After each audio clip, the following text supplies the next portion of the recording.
सुनते हैं बुधवार की व्रत कथा। समतापुर नगर में मधुसूदन नाम का एक व्यक्ति रहता था। वो बहुत ही धनवान था। मधुसूदन का विवाह बलरामपुर नगर की सुंदर लड़की संगीता से हुआ था। एक बार मधुसूदन अपनी पत्नी संगीता को लेने बुधवार के दिन बलरामपुर गया। मधुसूदन ने अपनी पत्नी के माता पिता से कहा कि बेटी को विदा कर दो। माता पिता ने कहा, बेटा आज बुधवार है, बुधवार को किसी भी कार्य के लिए यात्रा नहीं करते। लेकिन मधुसूदन नहीं माना। उसने ऐसी शुभ अशुभ बातों को ना मानने की बात कही और फिर उसने अपनी पत्नी को लेकर बैलगाड़ी से यात्रा प्रारंभ कर दी। 2 कोस की यात्रा करने के बाद उसकी गाड़ी का एक पहिया टूट गया और वहां से दोनों ने पैदल ही यात्रा को शुरू किया। रास्ते में संगीता को प्यास लगी। मधुसूदन उसे एक पेड़ के नीचे बैठाकर जल लेने चला गया। थोड़ी देर बाद जब मधुसूदन कहीं से जल लेकर वापस आया तो वो बहुत हैरान हो गया, क्योंकि उसकी पत्नी के पास उसकी ही शक्ल सूरत का एक दूसरा व्यक्ति बैठा था। संगीता भी मधुसूदन को देखकर हैरान रह गई और वह दोनों में कोई अंतर नहीं कर पाई। मधुसूदन ने उस व्यक्ति से कहा, तुम कौन हो और मेरी पत्नी के पास क्यों बैठे हो? मधुसूदन की बात सुनकर उस व्यक्ति ने कहा, अरे भाई, ये मेरी पत्नी संगीता है। मैं अपनी पत्नी को ससुराल से विदा करके लाया हूँ। लेकिन तुम कौन हो जो मुझसे ऐसा प्रश्न कर रहे हो? मधुसूदन ने कहा, तुम जरूर कोई चोर या ठग हो। ये मेरी पत्नी संगीता है। मैं इसे पेड़ के नीचे बैठाकर पानी लेने गया था।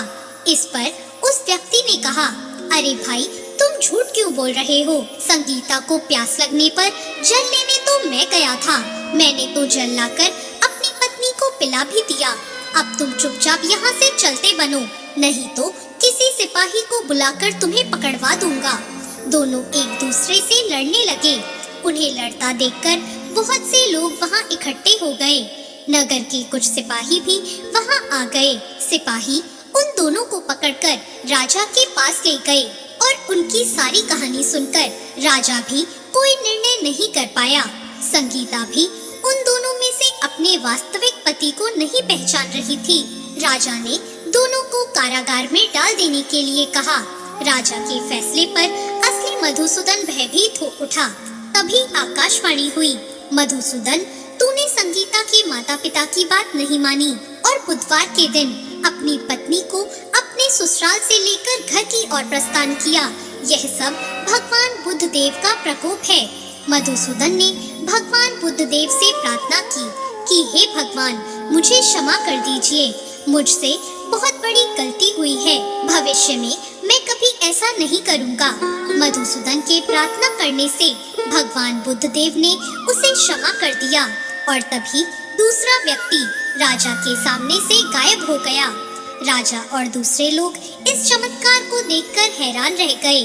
भगवान बुद्ध देव की इस अनुकंपा से राजा ने मधुसूदन और उसकी पत्नी को सम्मान पूर्वक विदा किया। दोनों समतापुर की ओर चल दिए।